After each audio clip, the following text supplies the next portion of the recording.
और आज इस खास पेशकश को और भी खास बनाने के लिए हमारे साथ राजेश रोकड़े हैं, चेयरमैन हैं जीजेसी के, और अविनाश गुप्ता हैं, वाइस चेयरमैन हैं जीजेसी के। आप दोनों मेहमानों का भी बहुत बहुत शुक्रिया। राजेश जी, आपसे मेरा सवाल होगा, 1 लाख के पास गोल्ड का भाव पहुंचने पर ग्राहकों की खरीदी पर क्या असर हुआ? क्या लोग अब हल्के गहने और ज्वेलरी और सिल्वर ज्वेलरी की तरफ शिफ्ट हो रहे हैं क्या? देखिए, सोने के भाव बढ़ने के कारण थोड़ा कस्टमर स्टक होता है कुछ देर के लिए, लेकिन जब वो कस्टमर जब ये देखता है कि गोल्ड अभी स्टेबल है, तब फिर से मार्केट में आ जाता है। पिछले कुछ दिनों से जिस तरीके से गोल्ड 1 लाख के पार करके अभी 97 और 96,800 के आसपास चल रहा है, तो लोगों को अब ये रेट थोड़ा सा सस्ता लगने लगा है और शायद कुछ और करेक्शन की उम्मीद है, ऐसा लोगों को लग रहा है। लेकिन गोल्ड ऑलवेज एक अपॉर्चुनिटी बन के काम करता है। अगर ये अपॉर्चुनिटी अगर किसी ने मिस कर लिया तो वो प्रॉफिट बुक नहीं कर सकता। और ओवरऑल देखा जाएगा तो 1 लाख में 3 से 4 हजार रुपए की अगर गिरावट आती है तो कोई बहुत बड़ी गिरावट नहीं है। आपको याद होगा जब सोने का भाव 90,000 हुआ था तो लोगों को हो हल्ला हो गया था कि बाप रे, सोने का भाव 90,000 क्रॉस कर गया, 95,000 क्रॉस कर गया। तो अभी वही रेट काफी सस्ते लगने लगते हैं। तो सोने की एक चाल ही ऐसी है कि बढ़ के थोड़ा घटता है और बाद में फिर बढ़ता है।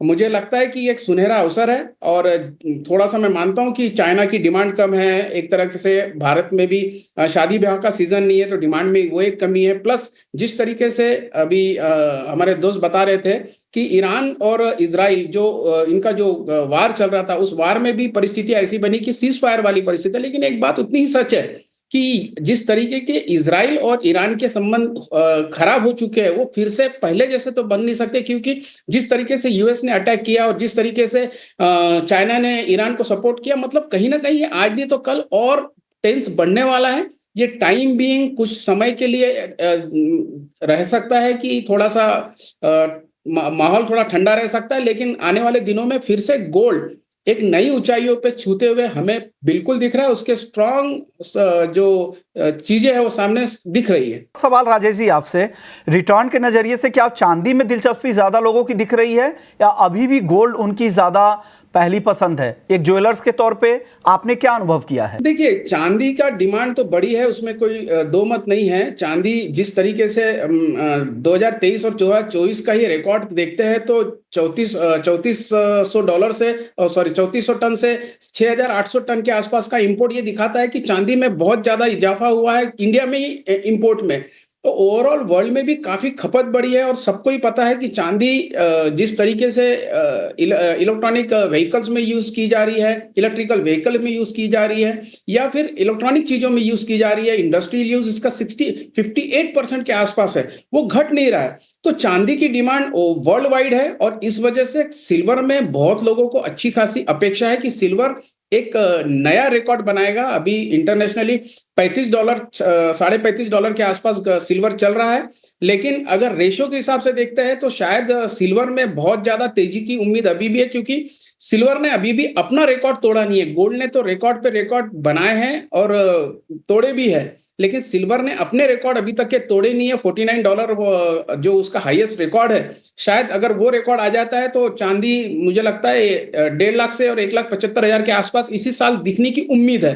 तो सिल्वर में काफी ज्यादा लोगों की दिलचस्पी बढ़ रही है। लेकिन गोल्ड के जो बायर है वो गोल्ड में ही इंटरेस्ट लेते हैं, क्योंकि चांदी ठीक है, जो इन्वेस्टमेंट की सोचता है उसके लिए चांदी ठीक है, लेकिन सोने की जो मार्केट है ज्वेलरी पहनने के लिए या ज्वेलरी उनको पहनने के बाद या शादियों में यूज करना है, तो वो गोल्ड का मार्केट गोल्ड में ही अवेलेबल रहता है, मेरा ऐसा कहना है। आप बताइए अविनाश जी, आपको क्या लग रहा है, क्या अब सोने की तेजी का दौर कुछ समय के लिए थम सकता है या फिर से एक ये नया टर्निंग पॉइंट है गोल्ड मार्केट के लिए? नमस्कार विश्वमोहन जी। नमस्कार मैं सर। आपको इसके लिए एक चीज बताऊंगा।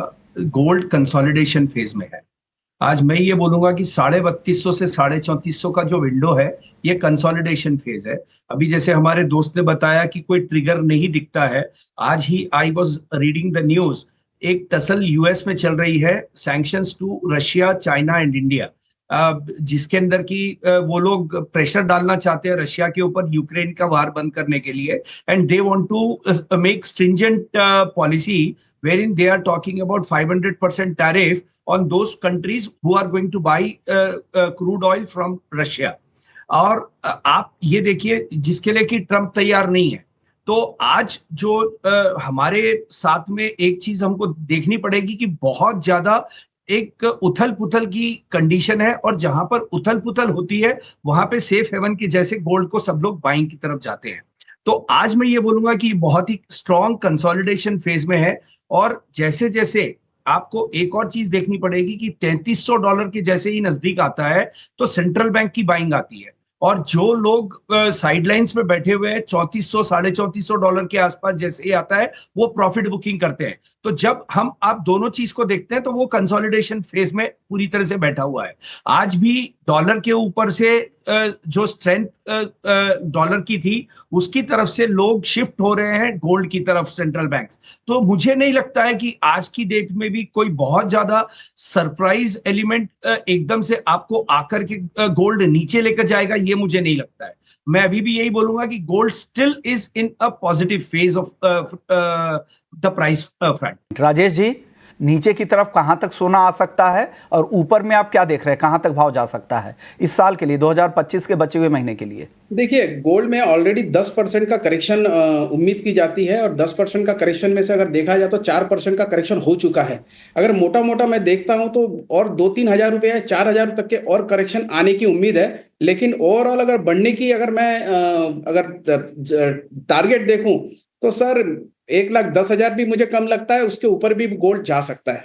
तो बढ़ने में बहुत ज्यादा संभावना है, लेकिन नीचे का घर जो है वो 93,000 इट इज बहुत, मतलब अगर कंजर्वेटिव फिगर भी लेता हूं तो 93,000 इज अ मोस्ट रीजनेबल अगर आता है तो। बट ऐसे चांसेस बहुत कम, रेयर आते हैं, क्योंकि प्रॉफिट बुकिंग या फिर डिमांड कम, या फिर आपने देखा होगा जैसे ही रेट्स कम होते हैं सेंट्रल बैंक्स की बाइंग शुरू हो जाती है, तो फिर वो रेट फिर ऊपर चले जाता है। और जियोपॉलिटिकल जो टेंशंस होते हैं उसका तो फर्क पड़ता ही पड़ता है, फेट के फर्क पड़ता है। तो ओवरऑल गोल्ड में मुझे लगता है इस साल 1,10,000 से ऊपर 1,15,000 तक के गोल्ड जाने की उम्मीद है। अविनाश जी, यही सवाल आपसे होगा, आपका रेंज क्या है गोल्ड का? मैं राजेश जी की बात के साथ में सहमति जताऊंगा। मेरे को लगता है कि लोअर से लोअर $3250 लगता है मेरे को, और ऊंचे में 3750 का मैं रेंज लेके चल रहा हूँ। घरेलू बाजार के हिसाब से भी सर बता दीजिएगा, रुपए के फैक्टर को कांस्टेंट मान के। घरेलू बाजार के हिसाब से परफेक्ट जो राजेश जी ने बताया 1,10,000 और 93,000 के आसपास। आप बताइए राजेश जी, चांदी पर आपकी राय क्या बन रही है? चांदी में कौन कौन से लेवल्स दिख रहे हैं आपको? देखिए, चांदी में एक 1,00,000 रुपए का जो सपोर्ट है वो टूटने का एक थोड़ा सा अनुमान लगता है कि अगर गलती से थोड़ा, क्योंकि क्या है काफी लोग स्टॉप लॉसेस 1,00,000 रुपए का लगाते हैं, लेकिन 99 तोड़ेगा ही तोड़ेगा, और 99 तोड़ के एक नया रिकॉर्ड सिल्वर बनाएगा। और मुझे लगता है 1,25,000 से 1,35,000 2025 में ही सिल्वर दिखा सकता है, ऐसा अनुमान है। तो आपको भी एक बड़ी तेजी यहाँ पे लग रही है। अविनाश जी, आपसे आखिरी सवाल होगा चांदी को लेकर, आपके लेवल्स क्या है चांदी को लेकर और उसके पीछे ट्रिगर क्या है? ऐसे तर्क क्या दे रहे हैं आप चांदी के उस लेवल के लिए? सर देखिए, $35.5 का एक बहुत ही स्ट्रॉन्ग सपोर्ट है, जो कि बहुत पुराना बैरियर था। वो $35.5 का बैरियर चांदी ने तोड़ा है।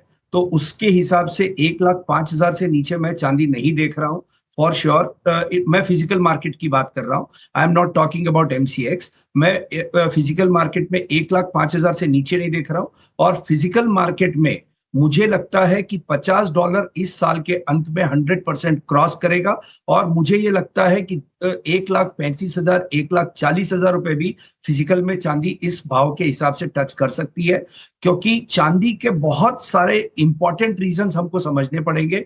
इंडस्ट्रियल यूज के अंदर जो चांदी का यूज है वो बहुत बड़ा है, और आज जब वर्ल्ड में वॉर का सिचुएशन जैसे जैसे कम होता जाएगा उतना ही ज्यादा कंजम्पशन चांदी की तरफ बढ़ता जाएगा। कंजम्पशन अभी कम नहीं हो रहा है, आज भी डिमांड और सप्लाई के गैप के अंदर अगर से हम देखेंगे तो demand is higher than the supply, और उसके बावजूद ट्रिगर जो चाहिए वो ट्रिगर नहीं मिल रहा है, क्योंकि ऑन दी लैंड चांदी का पुराना स्टॉक बहुत है, तो लोग प्रॉफिट बुकिंग साथ के साथ करते रहते हैं। इस वजह से चांदी के अंदर उनको भाव में सपोर्ट मिल रहा है। मुझे यह लगता है कि जैसे जैसे डिमांड बढ़ती जाएगी चांदी is going to cross all the records in this year. मुझे लगता है कि नेशनल मार्केट में जो रिकॉर्ड नहीं टूटा है पिछले 13 साल से ज़्यादा का वक्त हो चुका है, वो रिकॉर्ड इस बार इंटरनेशनल मार्केट में भी टूटेगा और घरेलू बाजार में 1,35,000 1,40,000 तक के टॉप लेवल भी दिखेंगे, ऐसा अविनाश जी को लगता है। शुक्रिया आप सभी मेहमानों का, आप लोगों ने वक्त निकाला, एक अहम चर्चा में हिस्सा लिया आप लोगों ने। ज्वेलर पॉइंट ऑफ व्यू से, इन्वेस्टमेंट पॉइंट ऑफ व्यू से तमाम ट्रेडर्स को, हर लोगों को आप लोगों ने गाइड किया।